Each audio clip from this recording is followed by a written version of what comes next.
The LA in a Day bike experience departs daily at 10 a.m. Advanced reservations are a must as spots fill up fast. This biking adventure is a 5-hour experience that takes you all around the best parts of the west side of Los Angeles.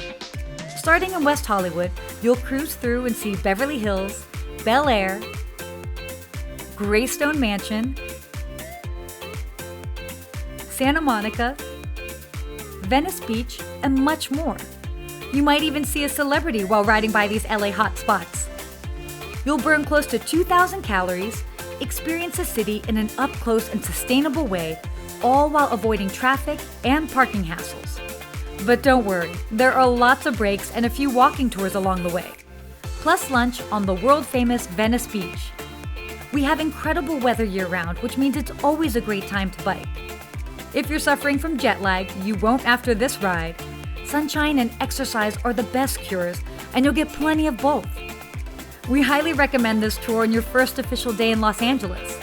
Upgrade to an electric bike or make your tour private for you and your group.